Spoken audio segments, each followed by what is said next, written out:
Sorry, my words. একসময় জোর গলায় বলা হয়েছিল ইউনূস ক্ষমতা ছাড়বেন না, নির্বাচন দেবেন না, দেশকে বিদেশিদের হাতে তুলে দেবেন। এই অভিযোগগুলো এতবার এত উচ্চস্বরে বলা হয়েছিল যে অনেকের কাছেই তা সত্যের মতো শোনাতে শুরু করেছিল। কিন্তু সময় নিজের মতো করে উত্তর দেয়, নিঃশব্দে, প্রমাণের ভাষায়। ইউনূস বিদায় নেওয়ার প্রাক্কালেও আন্তর্জাতিক বাণিজ্যে বাংলাদেশের অবস্থান শক্ত করার উদ্যোগ যেন থামেনি।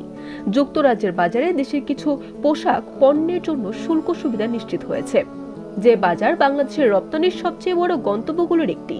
ক্ষমতা ছাড়ার মাত্র কয়েকদিন আগে জাপানের বাজারে 1100 পণ্যের শুল্কমুক্ত প্রবেশাধিকার নিশ্চিত হওয়া, এটিও তো অর্থনীতির জন্য একটি বড় কূটনৈতিক সাফল্য হিসেবে দেখা যাচ্ছে।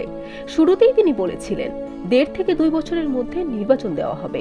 রাজনৈতিক চাপ, বিতর্ক, আন্দোলন সবকিছুর মধ্যেই সময়সীমা অতিক্রম না করে নির্বাচন আয়োজনের ঘোষণা এসেছে।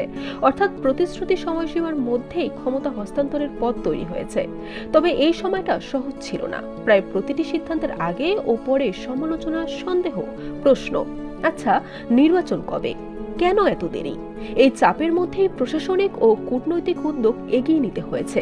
দেশের রাজনৈতিক বাস্তবতায় ক্ষমতার বাহির থেকেও প্রভাবশালী অনেক শক্তির প্রতিক্রিয়া সামলানো, এটিও ছিল এই সময়ের বড় চ্যালেঞ্জগুলোর একটি।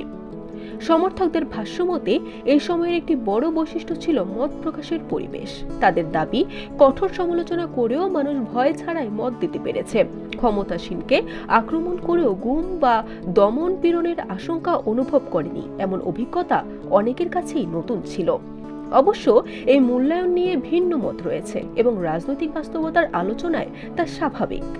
আন্তর্জাতিক অঙ্গনের সক্রিয়তা, অভ্যন্তরীণ রাজনীতির তীব্র প্রতিযোগিতা, অর্থনৈতিক চুক্তির চেষ্টা, নির্বাচনী চাপ সব মিলিয়ে সময়টা ছিল জটিল ও বিতর্কপূর্ণ।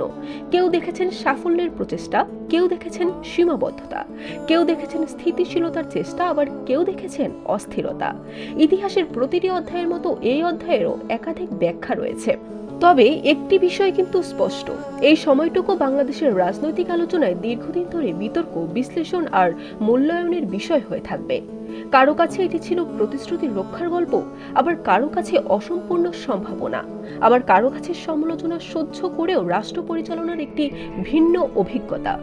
বিচার শেষ পর্যন্ত সময়ের হাতেই। ইতিহাস যখন দূরত্ব নিয়ে ফিরে আসবে, ফিরে তাকাবে, তখন স্থির হবে এই অধ্যায়ের আমরা কি নামে রাখবো। অভিযোগ, আশঙ্কা, সমালোচনার সব কোলাহলের মাঝেও একটা অধ্যায় শেষ হয়েছে প্রতিশ্রুত সময়সীমার মধ্যেই নির্বাচনের পথে হাঁটায়।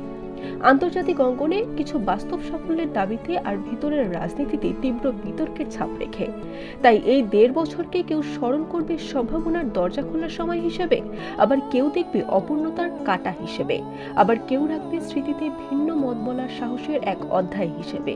বিচার শেষ পর্যন্ত সময়ের হাতেই। বরিশাল.নিউজ।